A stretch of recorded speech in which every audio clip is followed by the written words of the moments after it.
Hello दोस्तों, आज हम लोग IBPS क्लर्क का जो नोटिफिकेशन है वो देखने वाले हैं। तो कैसे देखेंगे, चलिए शुरू करते हैं, देखते हैं। पहले हम क्रोम पे आ जाएंगे।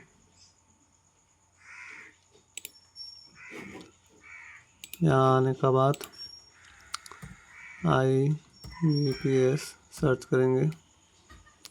यहाँ क्लर्क का नोटिफिकेशन भी सर्च कर सकते हो या फिर डायरेक्ट वेबसाइट से भी चेक कर सकते हो। तो वेबसाइट से चेक करते हैं।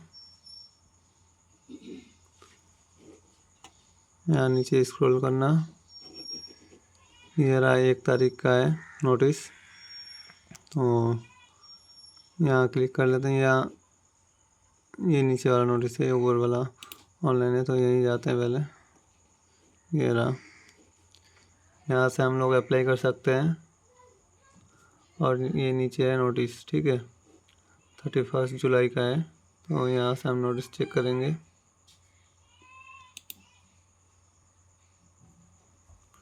ये है नोटिस। तो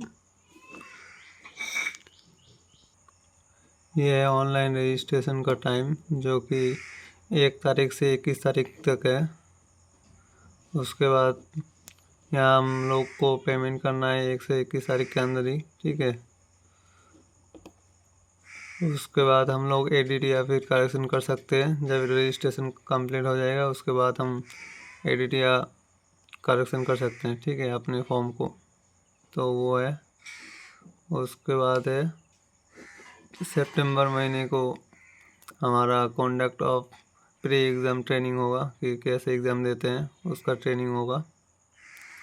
उसके बाद हम प्रीलिमिनरी का जो कॉल लेटर या एडमिट कार्ड वगैरह होता है वो डाउनलोड कर सकते हैं सितंबर में। उसके बाद अक्टूबर में हमारा एग्ज़ाम है ऑनलाइन एग्ज़ाम प्रीलिमिनरी, ठीक है। तो अक्टूबर महीने को हमारा एग्ज़ाम है। तो 2 महीना है फ़िलहाल, यहाँ से लेकर यहाँ तक। तो 2 महीने बाद एग्ज़ाम होगा प्री का, ठीक है। उसके बाद रिजल्ट आएगा नवंबर में। उसके बाद फिर से हमारा जो मेन का एग्ज़ाम होगा नवंबर में निकलेगा, एडमिट कार्ड या कॉल लेटर जो भी मान लो। उसके बाद मेन का एग्ज़ाम भी है नवंबर में, ठीक है। तो प्री का रिजल्ट निकलेगा नवंबर में, और नवंबर में मेन का भी एग्ज़ाम देना है। अब एंड में होगा शायद मेन का एग्ज़ाम। उसके बाद लास्ट में हमारा भर्ती है मार्च का 2026 में, ठीक है। उसके बाद नीचे आ जाते हैं।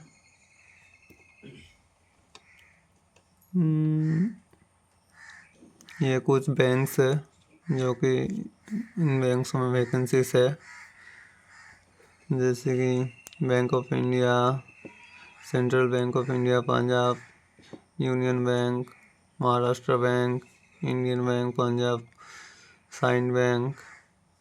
तो ये सब बैंक्स है। कस्टमर सर्विस एसोसिएट का, ये रहा कस्टमर सर्विस एसोसिएट। यहाँ सैलरी है 24,000 से लेकर 64,000 तक, ठीक है। सब बैंक का अलग अलग है, तो कुछ भी मिल सकता है इसके अंदर। 30 भी मिल सकता है, 35 भी मिल सकता है, तो वो आप लोग देख लेना। उसके बाद आ जाते हैं यहाँ पे कुछ नेशनलिटी का जो डॉक्यूमेंट होता है या फिर क्राइटेरिया होता है, ये फिर फुलफिल करना पड़ेगा। तो ये देख लेना एक एक करके। Indian citizen, subject of Nepal, और उसका सब्जेक्ट ऑफ भूटान, ये सब देख लेना। उसके बाद एज के बारे में 20 से 28 साल एज होना चाहिए, ये काउंट किया जाए। ये जो 2/8/1997 से 1/8/2005 के अंदर आपका जो एज है होना चाहिए डेट ऑफ बर्थ में, ठीक है। तो ये आप पार्टिसिपेट कर सकते हो, नहीं तो नहीं कर सकते। उसके बाद एज रिलैक्सेशन भी है, जैसे कि शेड्यूल कास्ट 5 ईयर्स का है, वहाँ पे 28 के साथ 5 ऐड कर दो, 32 साल हो जाएगा। वैसे ही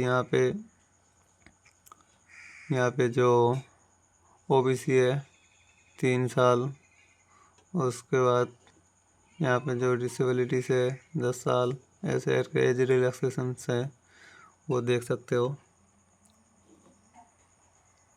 उसके बाद नीचे आ जाते हैं।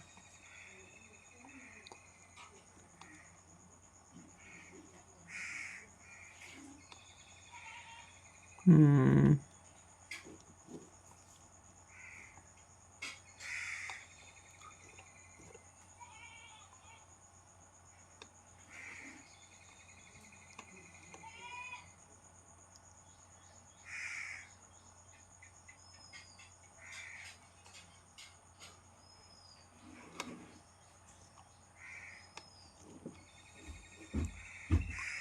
उसके बाद एजुकेशन क्वालिफिकेशंस है। आपका जो ग्रेजुएट का रिजल्ट है 21 तारीख से पहले आना चाहिए, ठीक है। 21 तारीख से अगर पहले आ जाता है तो ठीक है, अप्लाई कर सकते हो, नहीं तो मत करना। यहाँ पे वही बोला गया है कि 21 तारीख से पहले आपका डिग्री रिजल्ट आ जाना चाहिए, ठीक है। तो ये देख लेना।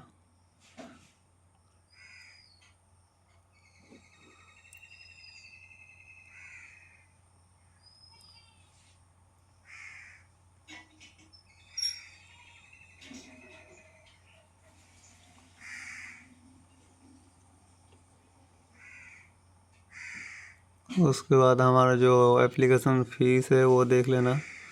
जो SC ST OBC वगैरह है उन लोगों के लिए 175, ठीक है, इंक्लूसिव ऑफ GST। उसके बाद जो जनरल से या फिर अदर्स है उन लोगों के लिए 850 रुपीज़, 850, ठीक है। तो ये एडमिशन फ़ी है, एप्लीकेशन फ़ीस है। उसके बाद स्ट्रक्चर, प्री में क्या क्या एग्ज़ाम होगा ये देख लो। इंग्लिश 30 क्वेश्चन होगा, 30 मार्क का, 20 मिनट, ठीक है। उसके बाद न्यूमेरिकल एबिलिटीज़, क्वांट मैथमेटिक वगैरह, ठीक है। तो 35 क्वेश्चन होगा, 35 आंसर मार्क होगा, इसमें 20 मिनट, 35 मिनट। और रीजनिंग एबिलिटी यहाँ पे 35 क्वेश्चंस मार्क, ठीक है, 20 मिनट का टाइम है। और टोटल 60 मिनट का टाइम होगा तीनों का मिला के, ठीक है।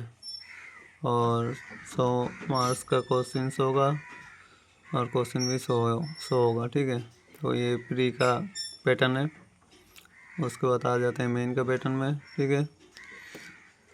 जनरल अवेयरनेस, फाइनेंस अवेयरनेस, ये सब फास्ट है। क्या बोला है, ये क्वेश्चंस 40, मार्क 50 का है, ठीक है। तो 40 क्वेश्चन होगा, 50 मार्क का, लेकिन यहाँ पे टाइम 20 मिनट है, कम है। तो क्वेश्चन पहले ज़्यादा था, अब कम कर दिया है, तो ये अच्छा है थोड़ा। तो 40 क्वेश्चन होगा, 50 मार्क का होगा। उसके बाद इंग्लिश है 40 मार्क का, 40 क्वेश्चन 40 मार्क, 35 मिनट के लिए। उसके बाद रीजनिंग एबिलिटी 40 क्वेश्चन 60 मार्क का है, 40 क्वेश्चन 60 मार्क का है, टाइम 35 मिनट। उसके बाद क्वांटिटेटिव एप्टीट्यूड 35 क्वेश्चंस होगा, 50 मार्क के लिए 30 मिनट। टोटल आपका जो मार्क्स है 200 में से होगा। टाइम 120 मिनट, यानी 2 घंटा, 155 क्वेश्चंस होगा। उसके बाद यहाँ पे कुछ स्टेट से एग्ज़ाम सेंटर्स, ठीक है, कहाँ पे कौन सा लैंग्वेज में एग्ज़ाम दे सकते हो, ये एक एक करके देख लो। स्लोली दिखा रहा हूँ मैं आप लोगों को।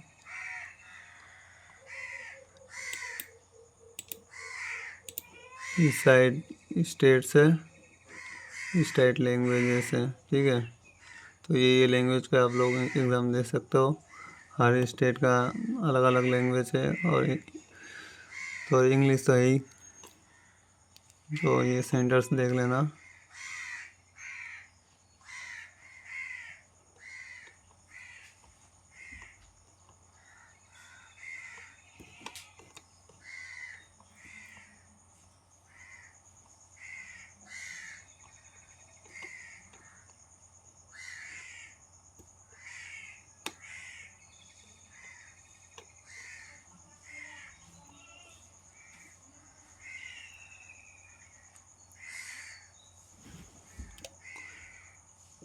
यहाँ कुछ जो डॉक्यूमेंट लगेगा वो आप लोग कैरी कर लेना, जो कि फ़ोटो होगा आपका, फ़ोटोग्राफ, सिग्नेचर, लेफ्ट हैंड का थंब इम्प्रेशन, उसके बाद हैंड राइटिंग डिक्लेरेशन, ठीक है। उसके बाद क्लास 10th का सर्टिफिकेट या मार्कशीट, वो होगा ये।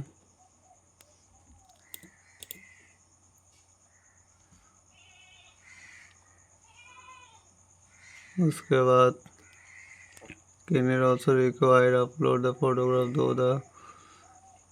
उसके बाद जो वेबकैम से जो लाइव कैप्चर फ़ोटो होगा वो होगा, तो वो आप मोबाइल से भी कर सकते हो। फर्स्ट वाला वीडियो पे है मेरा, देख लेना। उसके बाद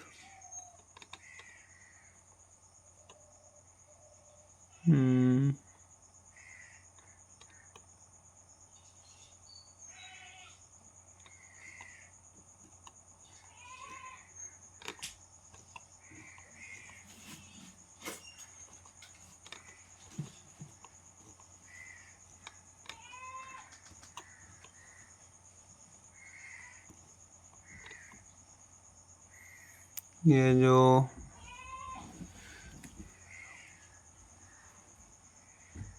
वैकेंसी से कौन सा स्टेट में कौन सा वैकेंसी से, वो सब लिखा हुआ है, कितना कितना है, ठीक है।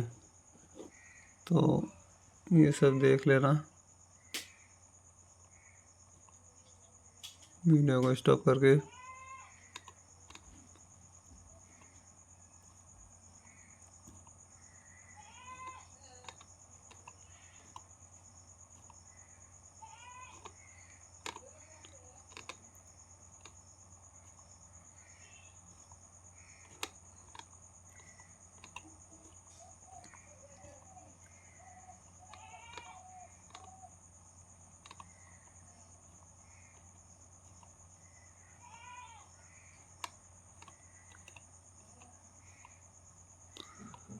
तो यहीं तक था।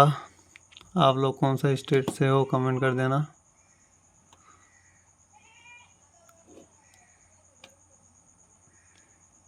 प्री एग्ज़ाम सेंटर्स और मेन एग्ज़ाम सेंटर्स देख लेना अच्छे से।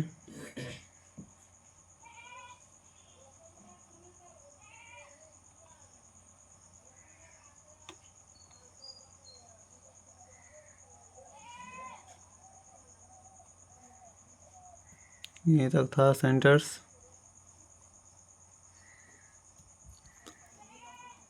ये रहा लैंग्वेजेस, स्टेट्स, लैंग्वेजेस, ये सब देख लेना। टोटल ये 36 है। तो कौन सा लैंग्वेज है आपका देख लेना अच्छे से।